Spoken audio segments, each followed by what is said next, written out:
Hi guys! We are going to take our chapter 11 mid-chapter checkpoint, so our quiz. Vamos a tomar el examen breve de mitad del capítulo 11.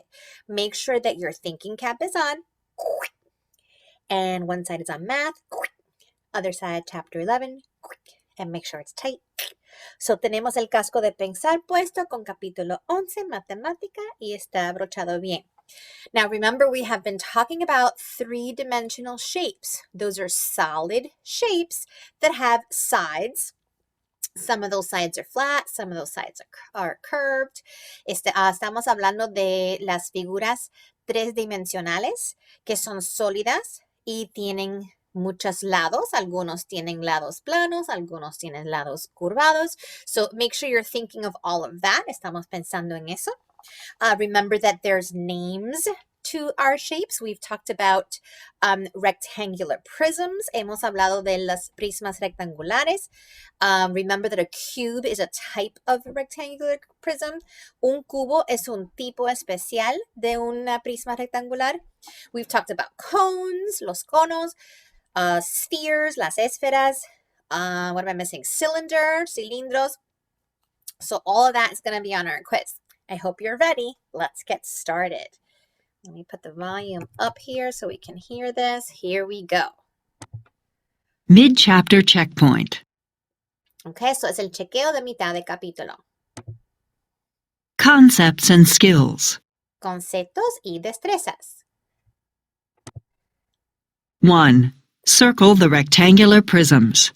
Okay, para número 1 tenemos que circular las prismas rectangulares.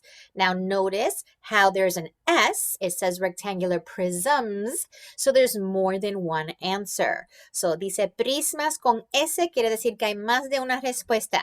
So look at all of these and circle the ones that are rectangular prisms. De estos aquí vas a circular los que son prismas rectangulares. Okay.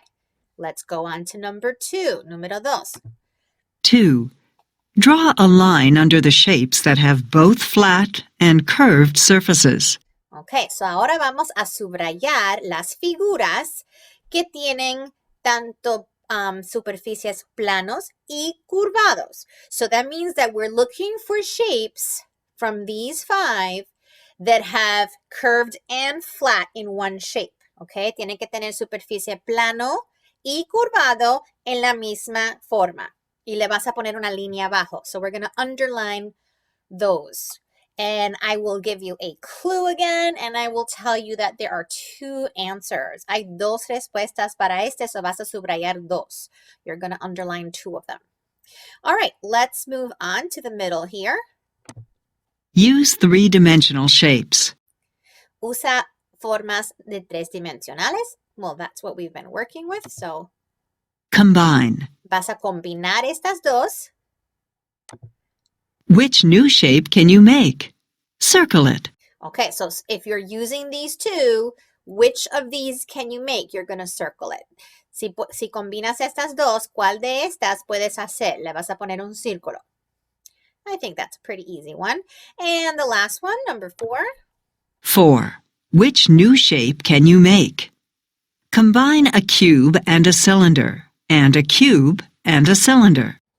Okay, so si combinas un cubo arriba de un cilindro y otro cubo que está arriba de un cilindro, ¿cuál de estos puedes hacer? Nada más que hay una respuesta.